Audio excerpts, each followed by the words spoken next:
حضور اکرم صلی اللہ علیہ وسلم پورے عالم کے لیے نبی بنا کر بھیجے گئے، قیامت تک کے سارے زمانوں کے لیے نبی بنا کر بھیجے گئے، تو اللہ تعالیٰ نے حضور اکرم صلی اللہ علیہ وسلم کو ایسا معجزہ مرحمت فرمایا کہ قیامت تک اس امت کے ہاتھ میں اپنے نبی کا معجزہ ہوگا، اور وہ معجزہ قرآن پاک ہے۔ زبور، توریت، انجیل جن زبانوں میں لکھی گئی، وہ زبانوں کا جاننے والا ہمیں آج تک ایک نہیں ملا۔ ہم انکار نہیں کرتے کہ نہیں ہے، ہوں گے، لیکن ہم لوگ دنیا بھر میں پھرے، ہمیں ایک آدمی زبور کی زبان کا جاننے والا، توریت کی زبان کا جاننے والا، انجیل کی زبان کا جاننے والا نہ ملا۔ لیکن قرآن جس زبان کے اندر اترا، اس کے جاننے والے خدا کے دشمن بھی لاکھوں کی مقدار میں دنیا کے اندر موجود ہیں، لیکن یہ سارے کے سارے مل کر قرآن جیسی ایک صورت نہیں بنا سکے۔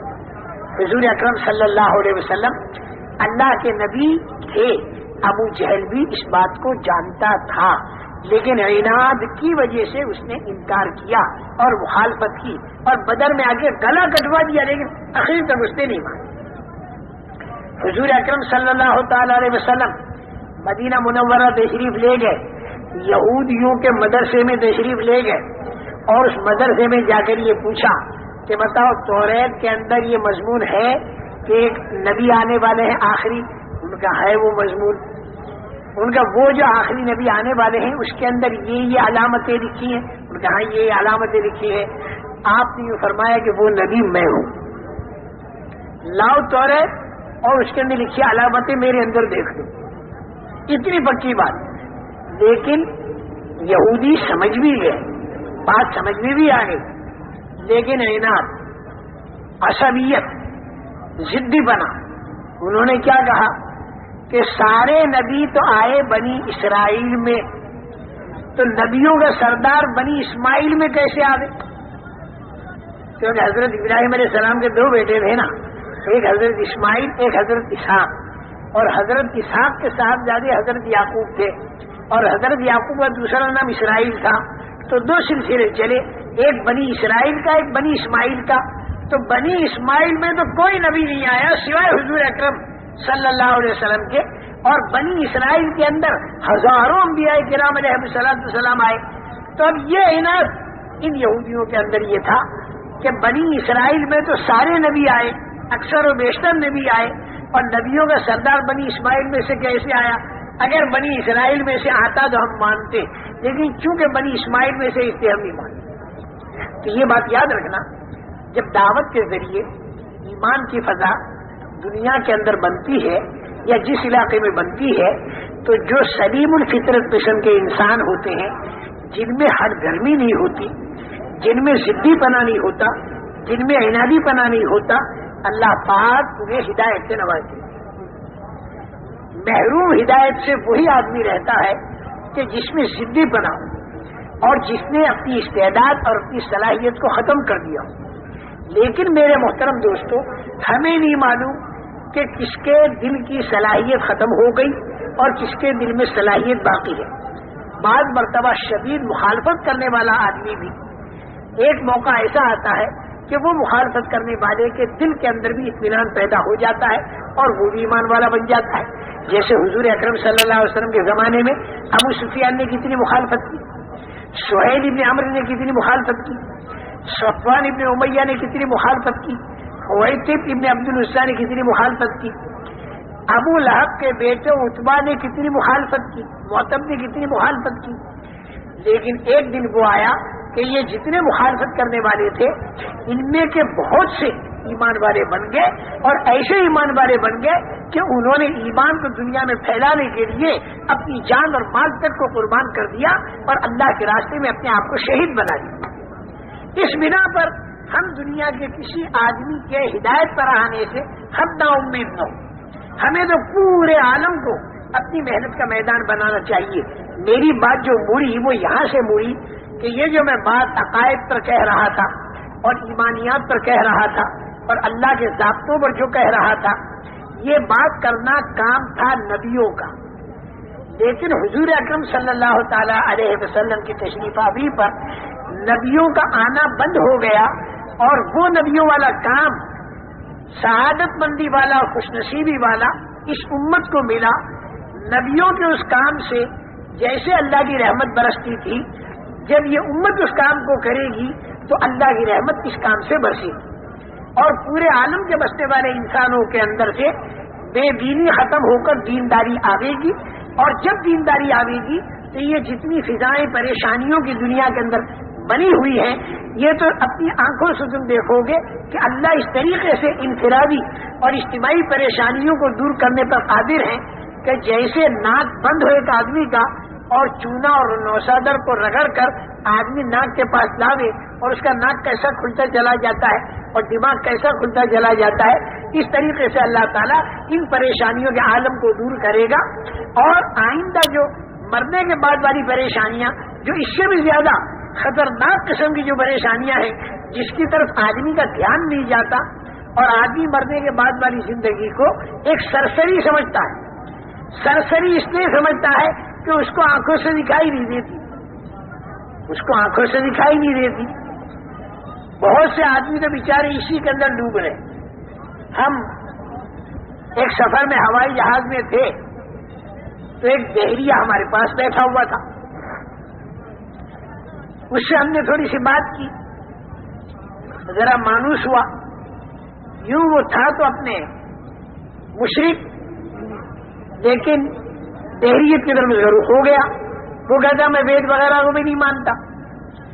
پھر اس نے مجھ سے یوں کہا مولوی صاحب ایک بات میں تم سے پوچھتا ہوں. میں نے کہا پوچھو. انہوں نے مولوی صاحب دنیا کے کروڑوں آدمی بلکہ ارباں ارب آدمی اللہ کو مانتے ہیں، مسلمان بھی، ہندو بھی، کرسچن بھی، یہودی بھی، نصارہ بھی. لیکن اس نے کہا مجھے حیرت یہ ہوتی ہے کہ کسی نے اللہ کو دیکھا تو ہے ہی نہیں، پھر یہ اللہ کو کیسے مانتے؟ جو چیز دکھائی نہیں دیتی اسے ہم کیسے مانیں؟ اس نے کہا مولوی صاحب معاف کرنا، میں نے بہت سے جوگیوں سے پوچھا لیکن میرے کو اطمینان نہیں دلا سکے، کیونکہ میرے ماں باپ اسی لائن کے تھے. میں نے ان سے پوچھا، کسی نے میرے کو اطمینان نہیں دلایا. تمہاری باتوں سے میرا اندازہ یہ ہو رہا ہے کہ شاید تم مجھے سمجھا سکو کہ جو اللہ دکھائی نہیں دیتا اس اللہ کو ہم کیسے مانیں. میں نے کہا دیکھو، وہ ڈاکٹر بھی تھے، ٹوکیو سے کوئی ڈگری لے کر آ رہے تھے اور جا رہے تھے اپنے وطن. میں نے کہا دیکھو، بغیر دیکھے دنیا کے کروڑوں آدمی کروڑوں چیزوں کو مانتے ہیں. بغیر دیکھے دنیا کے کروڑوں آدمی کروڑوں چیزوں کو مانتے ہیں. اور میں نے کہا ان ملکوں کے اندر بھی جہاں بالکل دہریت پھیلی ہوئی ہے وہاں پر بھی کروڑوں انسان کروڑوں چیزوں کو بغیر دیکھے مانتے ہیں. مجھے کہا مولوی صاحب کروڑوں کو تو رہنے تو تم دو چار بتا دو ہمیں کہ جسے آدمی بغیر دیکھے مانتا.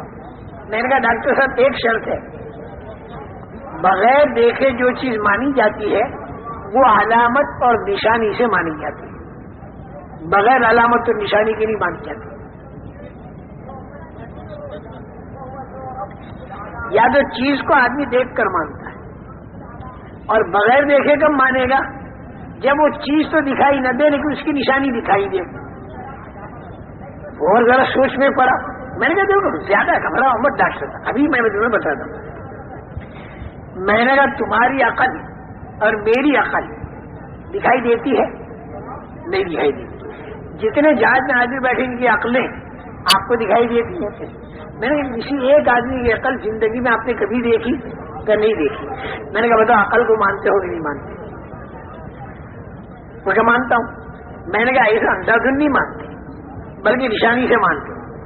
آپ میرے کو عقل والا کہتے کیونکہ میرے اندر عقل کی نشانی ہے. اور وہ نشانی کیا آدمی بہکی بہکی بات نہ کرے اور آدمی ڈھنگ کے کام کرے، اس کے اندر عقل ہے. اگر آدمی کی عقل کھوئی جاتی ہے تو پھر بہکی بہکی باتیں کرتا ہے، پتھر مارتا ہے، گالیاں دیتا ہے. یہ نشانی ہے عقل کے ہونے کی کہ میں بہکی بہکی آدمی بات نہیں کرتا. اس نشانی سے آپ نے عقل کو مانا، آپ نے دیکھ کر نہیں مانا. ہاں یہ بات تو ہے، دکھائی نہیں دیتی نہیں، بغیر دیکھے مانا اور نشانی اور علامت سے مانا. میں نے کہا دوسری مثال، میں نے کہا آپ کے اندر بھی روح ہے، میرے اندر بھی روح ہے، جان ہے. میں نے کہا یہ جان اور روح آپ نے دیکھی کسی کی؟ آپریشن جب آپ کرتے ہو تو بھی اندر جان نہیں دکھائی دیتی، لیکن ہے زندہ وہ. لیکن روح کو مانا بغیر دیکھے، نشانی سے مانا. اور وہ نشانی کیا ہے؟ آدمی کی آنکھ دیکھتی ہے، کان سنتے ہیں، زبان بولتی ہے، ہاتھ پکڑتے ہیں، پیر چلتے ہیں، یہ علامت ہے، نشانی. اس سے آپ نے جان لیا کہ یہ آدمی زندہ ہے. میں نے کہا سوتے سانپ پر چیوٹی نہیں آتی اور مرے سانپ پر آتی ہے. سوتے آدمی کو گدھ نہیں کھاتا، مرے آدمیوں کو گدھ کھاتا ہے. میں نے کہا روح کو ڈاکٹر صاحب آپ اور میں بھی مانتے ہیں اور چیوٹی اور گدھ بھی مانتے ہیں. میں نے کہا یہ اتنی عام، حالانکہ دکھائی انہیں بھی دیتی نہیں، لیکن علامت سے روح کو مانا گیا. اب وہ اور زیادہ ساؤٹا ہوا اور ہوائی جہاز میں سارا چاروں طرف کا جو مجمع تھا نا وہ متوجہ ہو گیا. اردو جتنے بھی جاننے والے سارے متوجہ ہو گئے. میں نے کہا دو چیزیں میں نے بتائیں، ایک عقل ایک روح، بغیر دیکھے مانا لیکن نشانی. میں نے ایک تیسری چیز بھی لے لو، جنگل بیابان کے اندر اگر کوئی مکان بنا ہوا آپ نے دیکھا تو فوراً آپ کے ذہن میں یہ بات آئے گی کہ یہ مکان خود نہیں بنا بلکہ اس کا کوئی بنانے والا ہے. آپ نے اس بنانے والے کو دیکھا، ان کا نہیں، تو بغیر دیکھے بنانے والے کو مانا، اس کا ہاں مانا. لیکن آپ یہ نہیں بتا سکتے کہ وہ بنانے والا کالا ہے کہ گورا، لمبا ہے کہ ٹھیکنا. میں یہ نہیں بتا سکتے، لیکن اتنا تو آپ کو ماننا پڑے گا کہ اس مکان کا کوئی بنانے والا ہے. کہاں یہ بھی مانتا ہوں. میں نے یہ مکان نشانی ہے اس بات کی کہ اس کا کوئی بنانے والا ہے. تین باتیں ہو گئی. میں چوتھی لے لو، میں آپ کو ڈاکٹر مانتا ہوں، آپ کو کالج میں جاتے ہوئے میں نے دیکھا نہیں، آپ کی وہ سرٹیفکیٹ میں نے دیکھی نہیں، لیکن پھر بھی میں آپ کو ڈاکٹر مانتا ہوں. کیوں؟ کہ آپ کے اندر نشانی ہے اس بات کی کہ آپ ڈاکٹر ہیں. بیماروں کو دیکھتے ہیں، دوا دیتے ہیں، طبیعت ٹھیک ہو جاتی ہے. اس سے معلوم ہوا کہ آپ ڈاکٹر ہیں، یہ نشانی ہے. ورنہ میں نے آپ کا سرٹیفکیٹ نہیں دیکھا، اس نشانی سے میں نے آپ کو بغیر دیکھے ڈاکٹر مانا. چار باتیں میں نے ایک پانچویں بتاؤں گا، ایسے بات چھٹی نہیں بتانے کا، نہیں تو کروڑوں میں کب تک بتاتا ہوں. میں نے کہا پانچویں ایسی بتاتا ہوں کہ بے پڑھا آدمی بھی اسے مانتا ہے. وہ کیا؟ میں نے کہا جنگل بیابان میں کوئی اونٹ جا رہا، کوئی اونٹ گزر گیا، ایک دیہاتی نے اونٹ تو دیکھا نہیں جاتے ہوئے، لیکن اس کی مینگنی دیکھ لی اور اس کے چلنے کے نشانات دیکھ لیے، اونٹ نہیں دیکھا. تو میں نے کہا بغیر دیکھے اس نے اونٹ کو مانا کہ نہیں مانا؟ اس کا مانا. میں اونٹ دیکھا تو نہیں کرنی، پھر کیسے مانا؟ کیونکہ مینگنی سے اور اس کے پیروں کے نشانات سے. تو میں نے کہا بغیر دیکھے اونٹ کو ایک بے پڑھا آدمی مانتا ہے مینگنی کی نشانی سے.